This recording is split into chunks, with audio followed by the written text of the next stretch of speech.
Assalamualaikum Buya. Assalamualaikum warahmatullahi wabarakatuh. Abah saya punya kebiasaan suka berhutang Buya. Dan terkadang tanpa sepengetahuan mak saya. Sampai akhirnya banyak orang yang menagih ke rumah. Awalnya mak sabar dengan membayar hutang abah. Tapi lama-kelamaan mungkin ada rasa muak. Akhirnya mak abah sering bertengkar. Cekcok sampai terdengar ke tetangga. Saya sebagai anak sudah berusaha untuk menengahi dan menasehati keduanya. Tapi karena mereka berdua sama-sama keras kepala, egois mau menang sendiri, mereka tak hiraukan anak-anaknya. Bagaimana saya seharusnya bersikap Buya? Astagfirullahaladzim, saya berdosa Buya. Karena beberapa hari ini setiap pagi orang tua saya selalu cekcok Buya. Saya sebagai anak sudah muak dengan keadaan di rumah. Sampai terlontar ucapan saya kepada mereka, kalau memang sudah tidak sepaham dan sependapat lagi, urus sajalah surat cerai biar jelas hidup masing-masing lagi. Daripada kami anak-anak ma abah yang jadi korban, makan hati mental kami bermasalah jadinya. Apa yang harus saya lakukan Buya agar keluarga saya tenang dan damai? Amalan apa yang harus kami kerjakan supaya Allah memaafkan kami? Mohon pencerahannya Buya. Terima kasih. Sebagai orang tua memang bersama bertambahnya umur tentunya harus sambil belajar. Sebagai orang tua yang baik dan benar, di antaranya memberi suri toladan. Suri toladan apa yang diberikan oleh bapak dan ibu yang setiap saat berantem? Anda harus berpikir kalau Anda termasuk golongan yang sering berantem di depan anaknya. Keras hati Anda, keras kepala Anda. Anda akan mengajari anak Anda untuk seperti Anda? Kalau Anda sering marah kepada istri atau istri marah kepada suami di depan sang anak, sebenarnya Anda mengajari. Bahkan mengajari kurang ajar. Sehingga anak bisa-bisa tidak menghargai orang tuanya pada akhirnya. Maka Anda rugi karena Anda punya anak durhaka, bakat durhaka dan Anda yang mengajarinya. Bahkan dalam Al-Quran sendiri bagaimana Nabi mendidik di saat ada seseorang berselisih antara suami istri enggak patuh. Id'iduhunna. Suruh nasihati.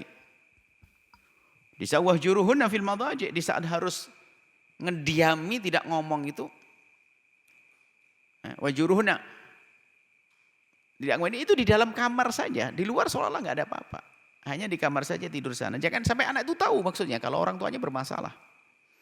Akan tapi sekarang anaknya disuguhi setiap hari tontonan berantemnya sang suami dan istri. Na'udzubillah.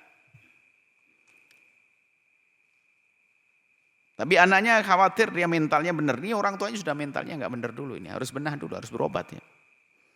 Jangan beri contoh yang jelek kepada anak. Jadi para orang tua kalau bermasalahnya ditahan. Pandang anak dengan kasih sayang. Kalau ingin emosi, kalau marah emosi dengan suami atau istri, lihat ada anak.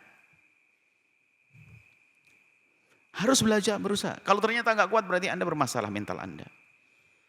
Bukankah anak Anda adalah buah hati Anda, orang yang sangat Anda sayangi? Akankah Anda rusak dia dengan cara Anda berinteraksi dengan pasangan? Biar meniru kejelekan? Nggak mungkin kan. Kalau Anda masih membiarkan begitu berarti Anda sakit. Mental Anda yang sakit. Memberikan tontonan yang jelek kepada anaknya. Mental Anda sakit, Anda harus berobat. Kemudian di sisi lain sang anak. Kalau lihat orang tuanya semacam itu, ya tetap berusaha. Tapi harus segera dia merenungi agar dia tidak masuk dalam kekesalan yang berlebihan sampai tadi. Sampai mental yang sebagainya atau depresi dan sebagainya. Maka Anda harus waspada sebagai seorang anak. Jadi penengah yang baik. Anda punya pahala besar untuk mempertemukan dua orang tua. Pertama, kesabaran dalam diri Anda. Anda tahu orang tua Anda semacam itu, sudah selagi Anda tahu semacam itu, Anda harus mencoba menanamkan diri Anda itu adalah tameng ilmu kebal. Sudah tahu begitu orang tua saya. Memang ibu saya begitu, ayah saya itu, mau gimana lagi. Nanti saya tambah stres kalau saya pusing-pusing. Yang jelas tugas saya adalah mendamaikan. Kalau tidak damai, saya mendamaikan lagi. Kalau tidak damai, saya damaikan lagi. Sampai kapan? Sampai saya mati atau beliau wafat. Nggak ada batas untuk mendamaikannya. Dan itu pahala besar. Kemudian di saat kesal pada puncaknya, sampai seorang anak ngomong, mending cerai saja daripada begini terus. Mungkin Anda harus tarik kalimat ini. Sebab perceraian bukan jaminan itu hal yang baik. Tapi diupayakan dulu deh untuk damai. Caranya bagaimana? Sudahlah, kalau cerai jangan. Mungkin ibunya di rumah abang Anda, sang ayah di rumah Anda. Dijauhin dulu deh. Kemudian sambil ngobrol. Sebab kalau masih dekat itu emosi yang terpancing. Ngelihat ibunya, ngelihat istrinya bikin marah lagi. Terus istrinya begitu marah. Dipisah. Dipisah dulu, jangan bercerai dulu, biar belajar. Dipisah. Kalau ternyata dipisah, masih belum bisa ketemu, biarkan sampai dia sadar. Tapi kalau langsung suruh mencerai, Anda akan menyesal nanti. Kalau cerai itu pisah. Kalau begini, kalau dipisah begini, pisah tempat, bisa antar rindu, bisa kembali. Atau Anda kontrakkan kalau nggak bisa. Ini termasuk bakti Anda.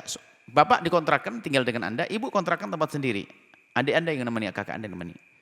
Semuanya mencoba merayu bagaimana hidup yang baik dan sebagainya. Barangkali dengan begitu mental bapak ibu yang sakit tadi akan perlahan akan hilang. Koreng mentalnya itu akan semakin sembuh, nanti akan normal. Bisa bertemu dalam kerinduan.